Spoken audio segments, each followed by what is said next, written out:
हाज़िर नाज़िर जय जिंदा राम तेरा ही याद।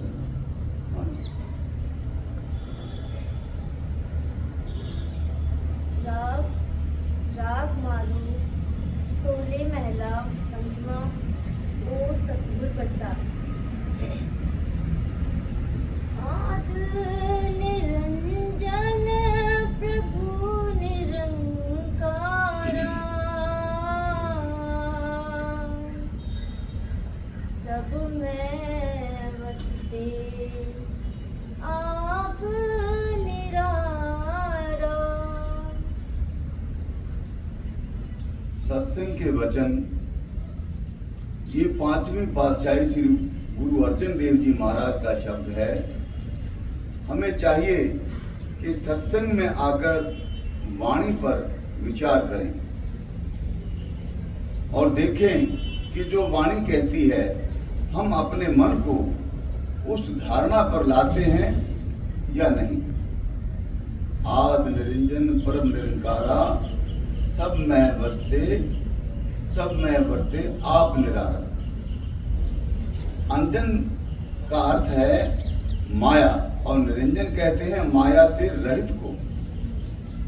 कहते हैं वो शब्द वो सबका आदि और सबका अंत माया से रहित मालिक है। अब सवाल पैदा हुआ कि दुनिया जन्म लेती और मरती है, क्या वो भी जन्म लेता और मरता है? कहते हैं नहीं, वो लफानी है, अमर है, सब में रहता हुआ भी सबसे निराला है। वर्ण जात चिन्ह नहीं कोई, सब में हुक्म सृष्टि उपाई। कहते हैं उस परमात्मा की ना कोई कौम है, ना कोई मजहब है, ना उसका कोई रंग रूप है, ना वर्ण है। वो ना हिंदू है, ना मुसलमान है, ना सिख है, ना ईसाई है। वो सबका परमेश्वर, सबका मालिक है। सारी दुनिया को अपने हुक्म शब्द से पैदा करता है। जब उसका कोई वर्ण कोई मजहब नहीं, फिर हम क्यों लड़ते हैं? मजहबों और वर्णों के पीछे क्यों भटकते फिरते हैं? गुरु नानक साहब की तालीम हमें मजहबी भेदभाव से बाहर निकालती है। वो कहती है अंदर जाओ मगर कोई सुनता नहीं। लाख 84 योनि सबाई, मानसु प्रभु देई वडियाई। वाणी का एक एक लफ्ज करोड़ रुपए का है और दिल में धारण करने वाला है। अब गुरु साहब कहते हैं सारी सृष्टि 84 लाख योनियों में बटी हुई है। कई लाख किस्म के वृक्ष, कई लाख किस्म के कीड़े पतंगे, कई लाख किस्म के पक्षी, कई लाख किस्म के पानी के जीव, कई लाख किस्म के भूत प्रेत, यक्ष किन्नर गंधर्व इंसान पशु वगैरह। ये संसार 84 लाख योनियों का जेल खाना है। कहते हैं अगर कोई ऊंची से ऊंची पदवी सबसे उत्तम योनि है तो वो मनुष्य जन्म है। मनुष्य जन्म पाकर हम इस जेल खाने से निकल सकते हैं। इसके सिवा 84 से निकलने के लिए और कोई जन्म है ही नहीं। इस पौड़ी ते जो नर चूके, सो आए जाए दुख पार दे। मनुष्य जन्म परमात्मा से मिलने का दरवाजा है। ये ऊंचे से ऊंची चोटी और ऊंची से ऊंची सीढ़ी है। कहते हैं अगर मनुष्य जन्म में नाम नहीं मिला, पर्दा नहीं खुला, बल्कि ऐसे ही गंवा दिया, तो फिर फिर से 84 का चक्कर तैयार है। 84 का चक्कर भोगने के लिए लाखों करोड़ों साल चाहिए। क्या पता ये चक्कर कब खत्म हो और कब बारी आए। फिर अगर मनुष्य जन्म किसी ऐसी कौम में मिले जिसे नाम की खबर ही नहीं, तो किस काम का। अगर अब हमें मनुष्य जन्म मिला हुआ है, क्या ही अच्छा हो अगर हम इसी का फायदा उठा लें। ये उपदेश गुरु नानक साहब का है। अगर मनुष्य जन्म ना संभाला तो फिर गधा, कुत्ता, सुअर, घास फूस बनना पड़ेगा। किताबों तिसकी आ कहिए, गुरमुख नाम पदार्थ लहिए। अब श्री गुरु अर्जन साहब कहते हैं, वो परमात्मा जिसने ये दुनिया बनाई है, ऊंचे से ऊंचा और परे से परे है, उसकी बढ़ाई तो हमसे हो ही नहीं सकती। हमें चाहिए कि हम किसी गुरुमुख से प्यार करके गुरुमुख बन जाएं। अब सवाल पैदा हुआ कि हमें गुरुमुख बनाने के लिए वो क्या युक्ति बताएगा। कहते हैं नाम की कमाई। वो महात्मा नाम देगा, हम नाम की कमाई करेंगे।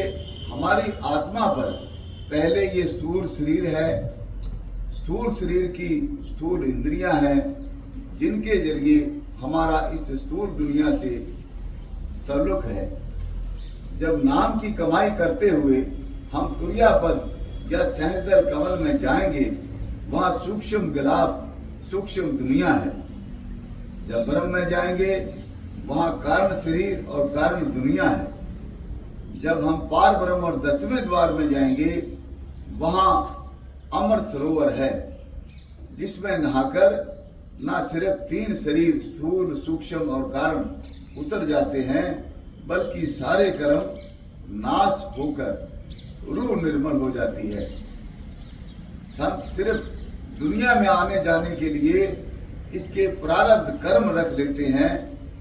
यहाँ हम एक सूरज की तरफ मुंह नहीं कर सकते, मगर जब वहां पहुंचेंगे हमारी रूह की अपनी रोशनी 12 सूरज की हो जाएगी, और जब सचखंड में जाएंगे रोशनी 16 सूरज की हो जाएगी। जो सचखंड पहुंच गया वो गुरुमुख बन गया। 10वां द्वार संतों की तीसरी और सचखंड 5वीं मंजिल है। इसी से मुसलमान मकामे हक कहते हैं। इसी को मुसलमान मकामे हक कहते हैं। सचखंड पहुंचकर गुरुमुख को ताकत हासिल होती है, उसका अंदाजा लगाना मुश्किल है।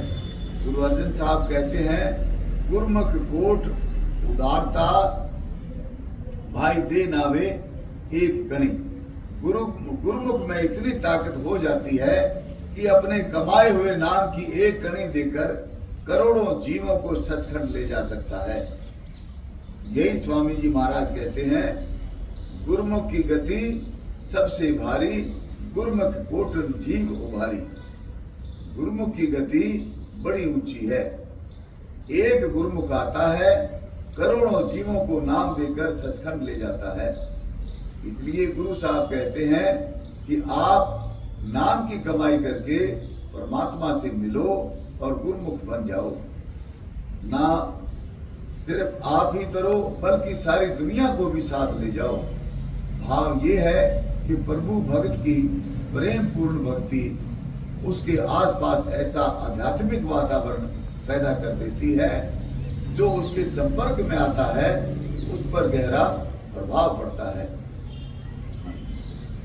जिस आप भुलाए सो भूले, सो बूझे जिस बुझाई दा। दुनिया के 2 पक्ष हैं, एक मनमुख, दूसरे गुरुमुख। जो मनमुख हैं वे मालिक को भूले हुए हैं, जो गुरुमुख हैं वे सीधी राह पर हैं। कहते हैं आप गुरुमुख बनो, मनमुख बनकर क्या लेना है। हरख सोग का नरग ये किया से उबरे जो सतगुर सरनिया। कहते हैं ये जो दुनिया है पाप और पुण्य दुख और सुख की एक नगरी है। कोई ऐसा आदमी नहीं जिसके सारे पुण्य हो, इसी तरह ऐसा मनुष्य भी कोई नहीं जिसके सारे पाप हो। क्योंकि अगर सारे पुण्य होते तो स्वर्ग में जाता, अगर सारे पाप होते तो नरकों में जाता। ये रंज और खुशी का शहर है, इसमें से छुटकारा कौन हासिल कर सकते हैं? कहते हैं जो किसी गुरमुख के से नाम लेकर कमाई करते हैं, अंदर शब्द की लज्जत लेते हुए सचखंड में पहुंच जाते हैं। सो जब हम किसी गुरमुख की शरण में जाएंगे, वो कहेगा कि भाई तेरे अंदर शब्द है, प्यार के साथ अपनी रूह उसमें जोड़ दे। गुरमुख कहो या सतगुरु, वो ना मजहब बनाता है ना ढाता है, बल्कि अपने मजहबों की कैद में से हमें मजहबों की कैद से निकालने और परमेश्वर से मिलाने के लिए आता है। कहते हैं जो जो कामिल मुर्शिद की सोबत में आ जाए वे बच गए, बाकी सारे 84 के चक्कर में चले गए। त्रिगुणाते रहे निराशा, सो गुरमुख शोभा पारदा। अगर किसी ने मुक्ति हासिल की है या मैदान जीता है तो गुरमुख बनकर जीता है। क्योंकि ब्रह्मा की चोटी तक तीनों गुण हैं, तीनों गुणों में मुक्ति नहीं। जो ब्रह्म की मुक्ति है कल्प पर्यंत है। अगर ये मुक्ति मिल भी गई तो मियाद खत्म हो जाने पर फिर दुनिया में आना पड़ेगा, कोटि कोटि जूनियों में जाना पड़ेगा। अगर हमेशा के लिए सच्ची मुक्ति लेनी है तो तीनों गुणों से पार चौथे लोक में आओ, जो त्रिलोकी या ब्रह्म को तय करके पार ब्रह्म में पहुंच गया, सचखंड जाने का हकदार हो गया। अनेक कर्म किए बहु तेरे, जो किए सो बंधन पेरे। अब कर्म कांड का हाल बयान करते हैं। कहते हैं जिस तरह अगर हमें किसी साहूकार से कुछ रुपया लेना है तो भी उसकी बही में हिसाब है, अगर देना है तो भी उसकी बही में हिसाब है। इसी तरह अगर हमारे पुण्य हैं तो भी यमराज से वास्ता है, अगर पाप हैं तो भी धर्मराज से के दरबार में जाना है। अगर पाप किए हैं तो भी भोगने पड़े, अगर पुण्य किए तो भी भोगने पड़े। इसलिए संत कहते हैं कोई कर्म धर्म जब तक ना करे, सिवाय नाम के कोई कर्म नहीं जो बंधनों से आजाद करे। यही मुसलमान फकीर और दूसरे मजहब वाले कहते हैं कि अगर मुक्ति है तो नाम शब्द में है। कोई ये ख्याल ना करे कि कर्म करने का फल नहीं मिलता, फल जरूर मिलता है। पुण्य का पुण्य है, पाप का पाप, यानी अच्छे कर्म का अच्छा फल, बुरे कर्म का बुरा फल। मगर हम जेल खाने में ही रहे, आजाद ना हुए। सोचो कितना ऊंचा उपदेश है। वाणी तो वाणी है मगर हम विचार ही नहीं करते।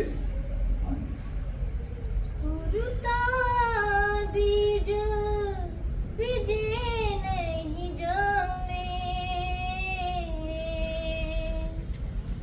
सब लावा मूल गवाईदा।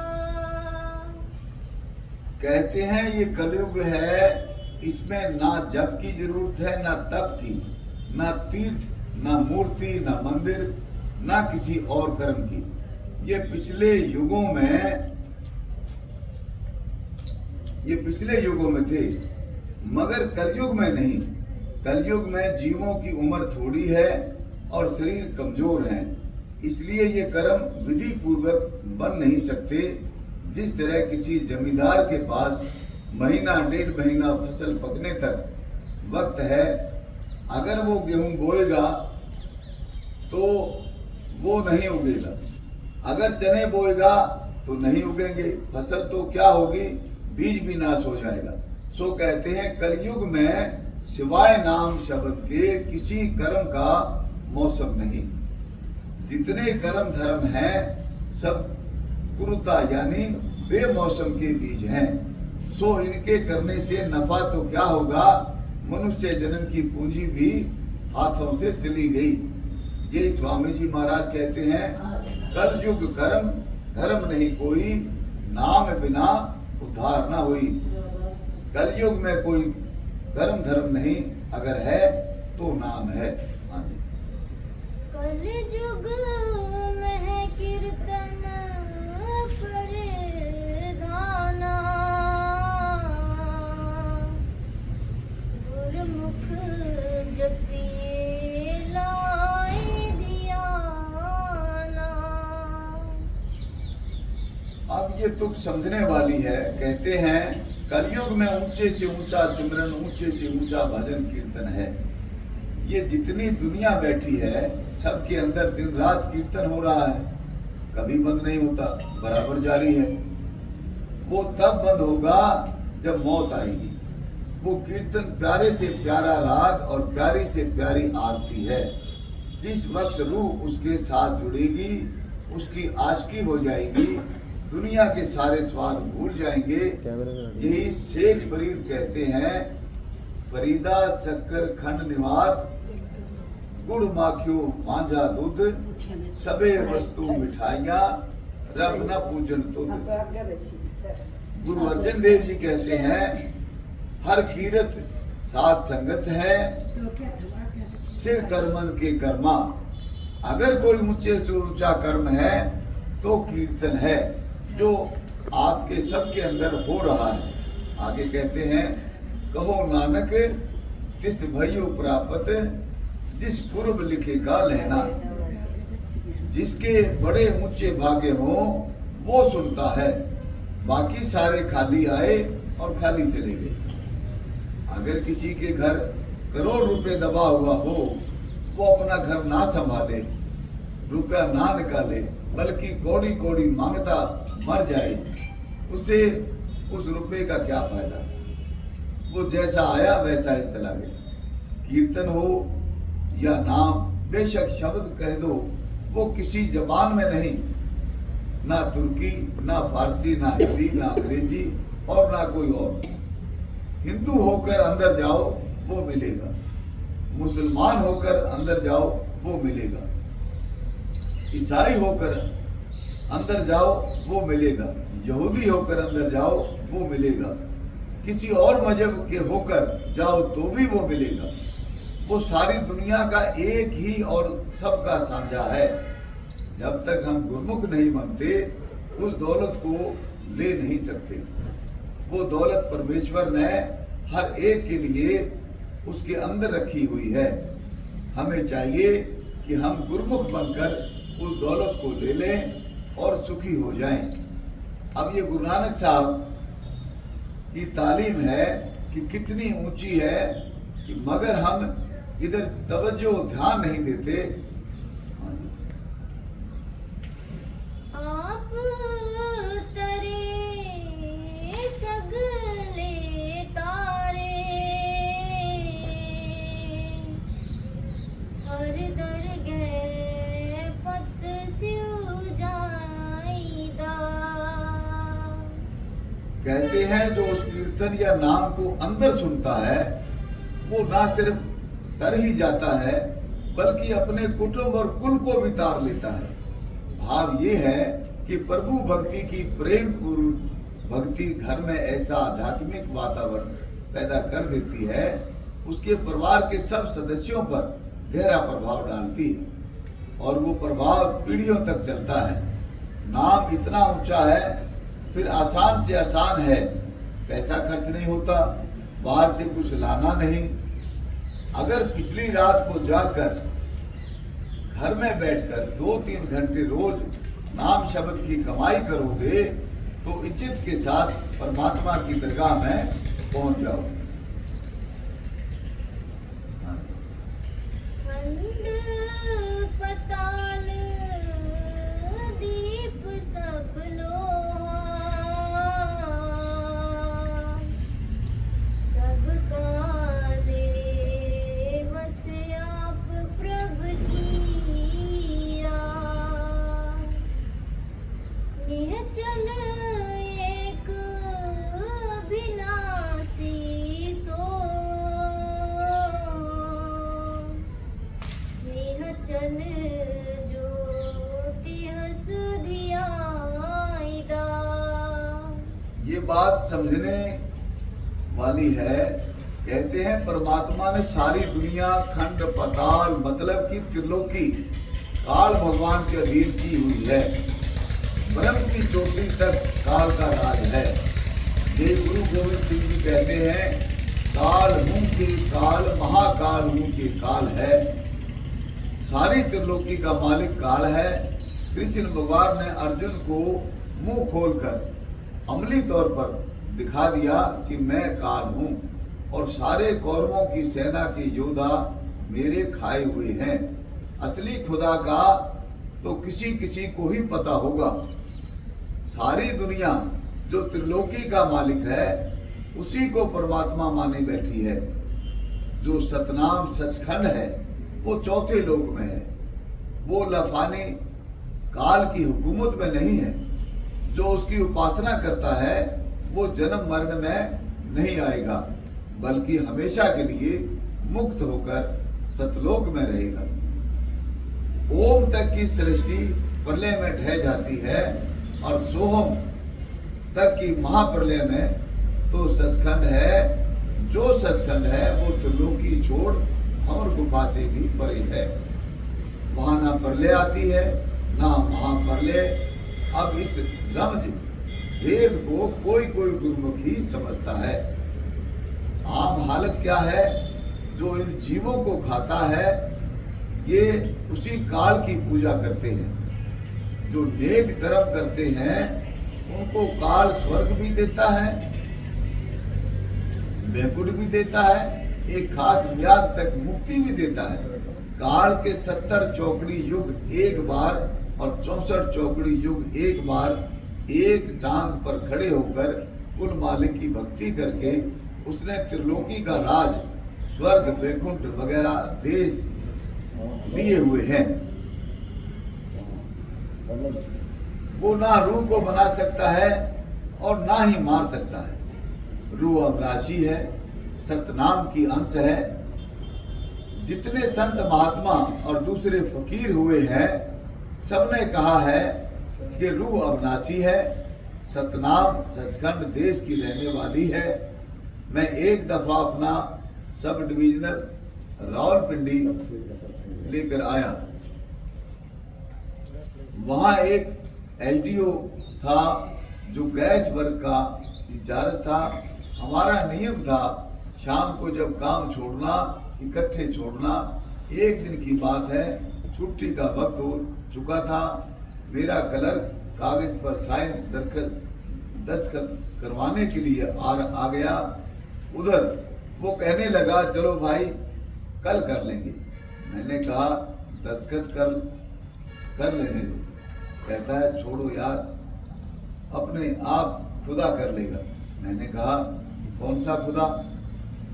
कहता है क्या खुदा दो है? मैंने कहा हाँ। उसकी समझ में तो ना आया मगर चुप हो गया। जब वो घर आया तो सारे रास्ते सोचता आया। रात को कोई फकीर मिला, उसने अच्छी तरह समझा दिया कि दुनिया का खुदा और है और संतों का खुदा और। जब सवेरे दफ्तर आया तो कहता है नहीं, मेरी तसल्ली हो गई, जो दुनिया का खुदा है वो काल है, और जो गुरमुखों का, जो संतों का खुदा है वो इस त्रिलोकी से परे है, जो सतनाम का ध्यान करता है, सतनाम को इष्ट रखता है, वो लफ्जों में नहीं आता लपाने, बाकी सारे काल के जीव, बाकी सारे काल के जाल में है। हाँ जी। हर का सेवक हर जेहा,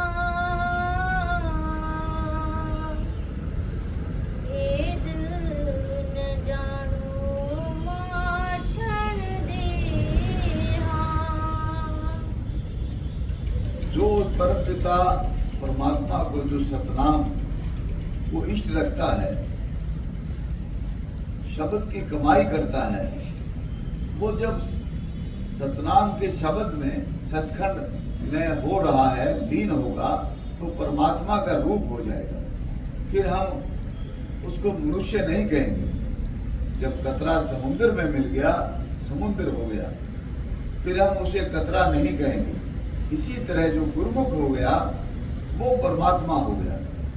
गुरु गोविंद सिंह जी कहते हैं, हरि हरि जन दुई एक है, विद विचार कुछ नाही, जलते उपज तरंग जीव, जल ही बिखे समाही। जो महात्मा रोज सचखंड जाता है, हम उसे मनुष्य नहीं समझेंगे, इसमें शक नहीं है। वो हमें समझाने के लिए मनुष्य का चोला पहनकर गुरु बनकर आया हुआ है।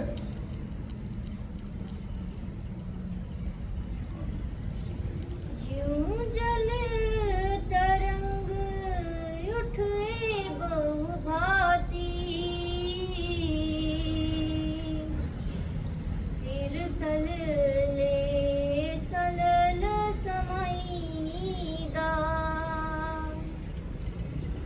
सलल कहते हैं पानी को। पानी में हवा भरी, बुलबुला पैदा हो गया, 2-4 मिनट रहा, जब हवा निकली फिर पानी है। इसी तरह महात्मा उस सतनाम समुद्र में से आए, अपना काम किया और मालिक में लीन हो गए। गुरु अर्जन देव जी कहते हैं, जीव जल में जल आए खटाना, त्यों ज्योति संग ज्योत समाना। एक जाचिक मंगे दान दुआरे, जा प्रभु भावे ता कृपा धारे। अब गुरु अर्जन साहब परमात्मा की दरगाह में इल्तिजा, विनती करते हैं कि ऐ मालिक, मैं तेरे दर पर सवाली आया हूँ, कृपा करके मुझे नाम शब्द का दान दे। क्या आगे बताते हैं? देहो दरस चित्त मन तृप्ता से, हर कीर्तन मन ठहराईदा। कहते हैं, एक तो तू मुझे अपना दर्शन दे ताकि मुझे धीरज आ जाए, दूसरा वो जो अंदर राग हो रहा है, शब्द हो रहा है, मुझ पर खोल दे। जब हम उस मालिक, उस राग को सुनेंगे, काम क्रोध लोभ मोह अहंकार सो जाएंगे, रूह मालिक में मिल जाएगी, मुक्ति हो जाएगी। मैं बाहर के तीर्थों का खंडन नहीं करता, लेकिन इतना जरूर कहूँगा कि उससे मुक्ति नहीं। मन को रोकने की दुनिया में कोई दवा नहीं। अगर है तो गुरु के नूरी स्वरूप का दर्शन, मालिक का शब्द रूप, करोड़ों वेद, करोड़ों शास्त्र, करोड़ों ग्रंथ पोथियां पढ़ लो, मन वश में नहीं आता। लंका का रावण 4 वेदों का पढ़ा हुआ पंडित ही नहीं था, बल्कि टीकाकार भी था। उसके वेद भाष्य टीका के मुकाबले और कोई वेद भाष्य नहीं था। क्या उनका मन रुका? कोई नहीं। सीता का हरण किया, आखिर जो उसका नतीजा हुआ सबको मालूम है। वही रावण है जिसकी हर साल हम नकल बनाकर आग लगाते हैं। सो मन को वश में करने का इलाज अंदर कीर्तन को सुनना और दर्शन करना है। ठाकुर किते वसने आवे, हर सो किछ करे जे हर किया संत भावे। कहते हैं वो प्यारे से प्यारा परमेश्वर किसी के वश में नहीं, अगर है तो अपने भक्तों के वश में है, अपने आशिकों के वश में है। वे उसके प्यारे पुत्र हैं। प्यारा पुत्र जो चाहे बाप से करवा ले।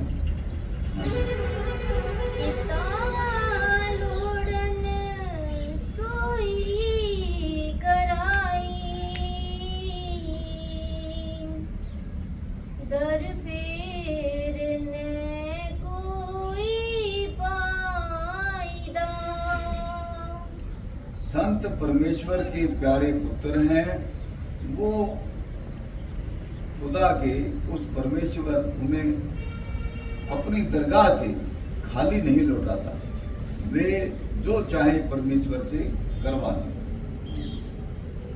चिथे अनघट आए बनत प्राणी,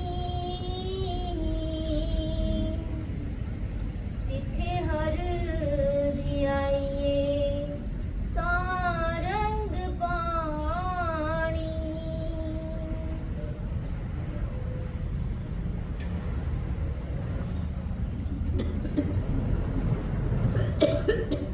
तिथे हर धियाइए सारंग पाणी।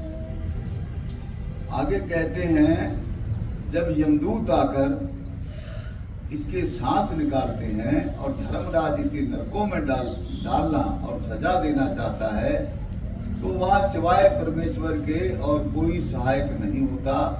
ना माँ बाप, ना बेटा बेटी, ना स्त्री, ना धन, ना कौम, ना मजहब, ना कोई और रिश्तेदार। परमेश्वर तभी सहायता करता है अगर गुरु से नाम लिया हो। जो हमारे किसी काम नहीं आते उनके लिए हम सारी उम्र लगा देते हैं, और जो मदद करता है उसके लिए हमने कितने साल लगाए हैं सोच लो। सारंग कहते हैं पपीहे को। जिस तरह पपीहा स्वाति बूंद का आशिक है, इसी तरह संत महात्मा उस नाम या अकाल पुरुष के आशिक हैं।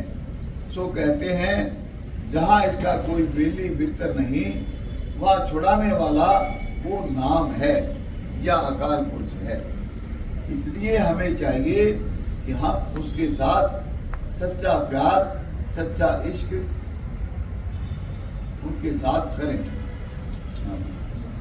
बड़ा साहिब यगम यथा, क्यों मिलिए प्रभु बेपरवाह। अब गुरु साहब आप ही सवाल करते हैं कि वो अकाल पुरुष तो बड़े से बड़ा करोड़ों खंडों ब्रह्मांडों का मालिक है। हम यहाँ दुनिया में बैठे हुए हैं, उससे मिले तो कैसे? फिर आप ही जवाब देते हैं। काट सिलक जिस मार्ग पाए, सो विच संगत वासा पाईदा। कि वो परमात्मा जिसका जन्म मरण खत्म करना चाहता है, उसे संतों की संगति में लाता है। सात संगत के मुकाबले में दुनिया की कोई संगत नहीं है। इसमें आकर शराबी शराब छोड़ देते हैं, कबाबी कबाब छोड़ देते हैं, चोर चोरी छोड़ देते हैं, दुराचारी दुराचार छोड़ देते हैं। तो परमेश्वर के पास अगर कोई बख्शने का या अपने साथ मिलाने का जरिया है तो वो साध संगत है। हुक्म बूझे सो सेवक कहिए, बुरा भला दुई समसर सही। कहते हैं ये परमात्मा का सेवक कब बनता है? फिर आप ही जवाब देते हैं जब उसके हुक्म को समझे। जिस पावर ताकत ने दुनिया बनाई है और बेशुमार खंड ब्रह्मांड बनाए हैं उसका नाम है हुक्म। उसी को मुसलमान फकीर कलाम इलाही, संत नाम और वेदनाथ कहते हैं। जो उस नाम की कमाई करता है वो सच्चा सेवक या गुरुमुख है। बाकी सारे मनमुख हैं।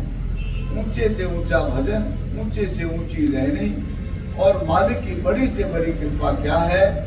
हम उसके हुक्म में रहकर उसका भजन करें।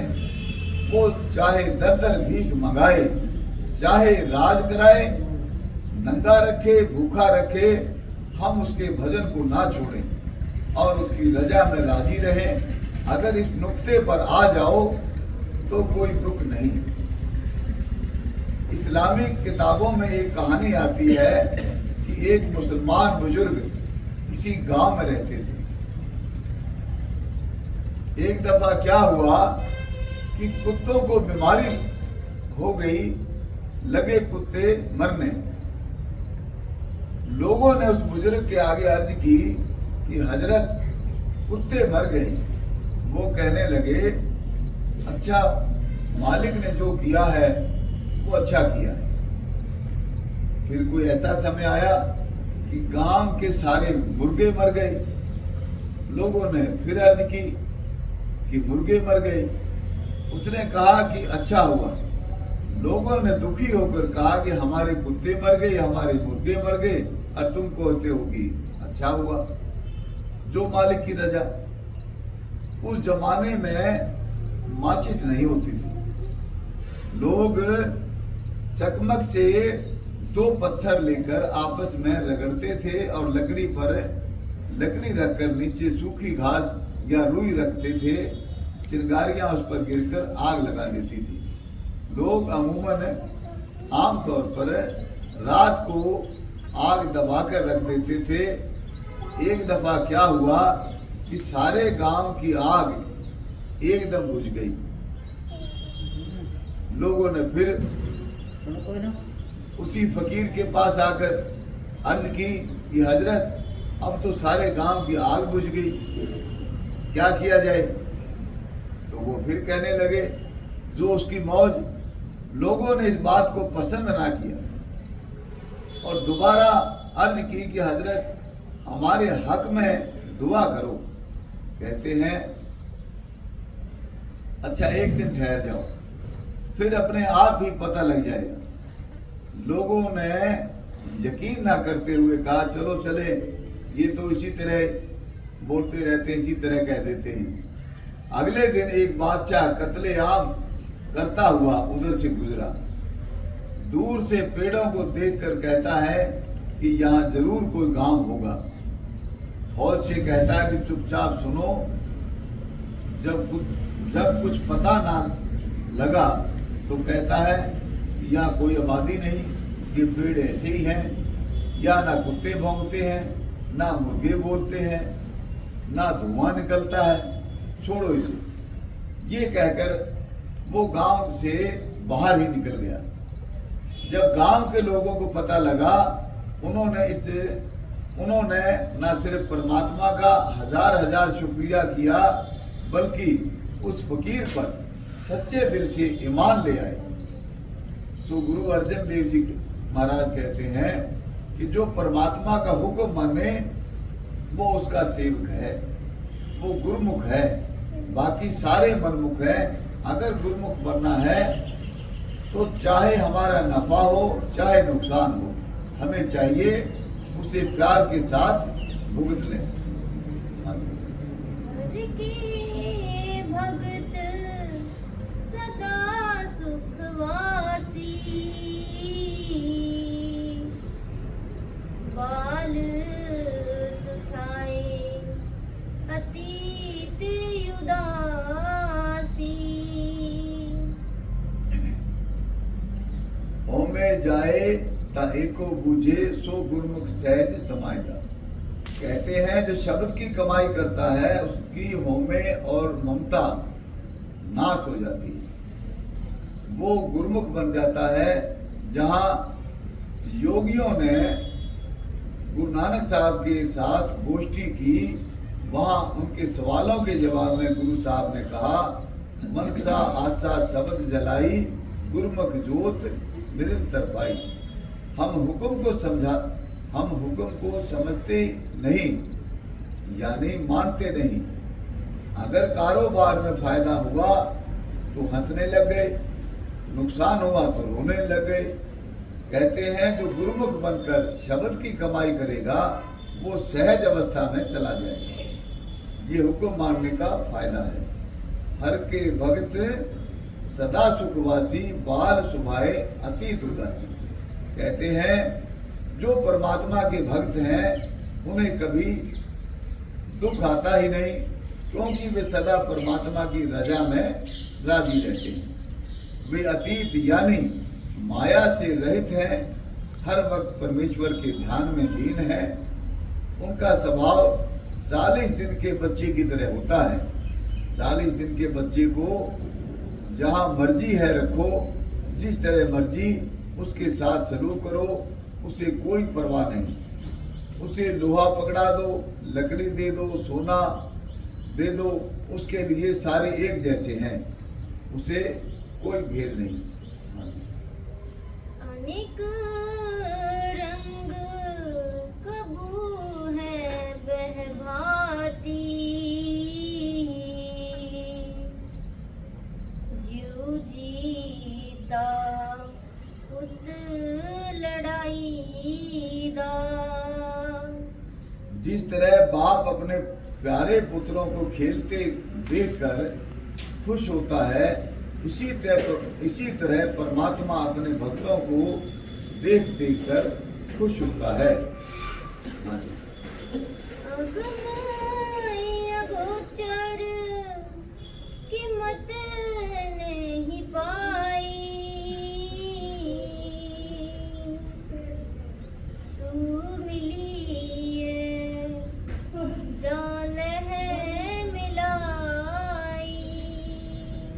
अब कहते हैं परमेश्वर बेअंत है, ला इंतहा है, उसका अंत किसी ने नहीं पाया। हम उससे कब मिल सकते हैं? जब हमारे हृदय में कोई महात्मा नाम डाले, हम कमाई करके दरगाह में पहुंचे, गुरुमुख बने, यही उससे मिलने का तरीका है और कोई नहीं। अगर वो मालिक कृपा करके महात्मा के जरिए हमारे हृदय में नाम की रोशनी डालकर अपने साथ मिला ले तो हम मिल सकते हैं, नहीं तो हमारी ताकत ही नहीं कि हम उससे मिल सके। वहाँ परमात्मा के पास ना मन जा सकता है, ना बुद्धि, ना कोई और चीज। ये उसकी अपनी बख्शिश है कि वो किसी को भी अपने साथ मिला दे। गुरमुख परगट भाइया, जन क्यों जिन गुर मस्तक लेख लिखाई दा। कहते हैं कौमों की कौमें, मजहबों के मजहब, देशों के देश गुरुमुखों से खाली पड़े हुए हैं, उन्हें कोई गुरुमुख नहीं मिला। अब सवाल पैदा होता है कि गुरुमुख किन्हें मिलता है? कहते हैं जिन्हें धुर दरगाह से हुक्म होता है, इनका जन्म मरण खत्म करना है, उन्हें गुरुमुख मिलता है, नहीं तो अन्य लोगों के नजदीक भी नहीं आता। हमें मालिक का धन्यवाद। बात करना चाहिए। जिसने गुरुमुख से मेल करा दिया, नहीं तो हम करोड़ों जन्मों के पापी नाम की तरफ कब आ सकते थे। पे कारण करना सृष्टि उपाय घर सब धरना। अब कहते हैं कि ये अकाल पुरुष तू सब कुछ आप ही करने वाला है। अगर जमीन बनाई है तो तूने आप, अगर आसमान बनाया है तो तूने आप, अगर दुनिया बनाई है तो तूने आप, मतलब कि जो कुछ बनाया है तूने आप ही बनाया है। इसलिए जो कुछ है तू ही तू है। जन नानक शरण पाई हर दुआरे, हर दुआरे हर भावे।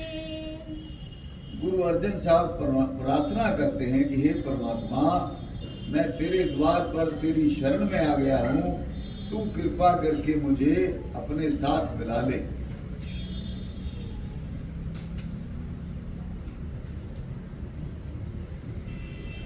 और नारी जय सीताराम।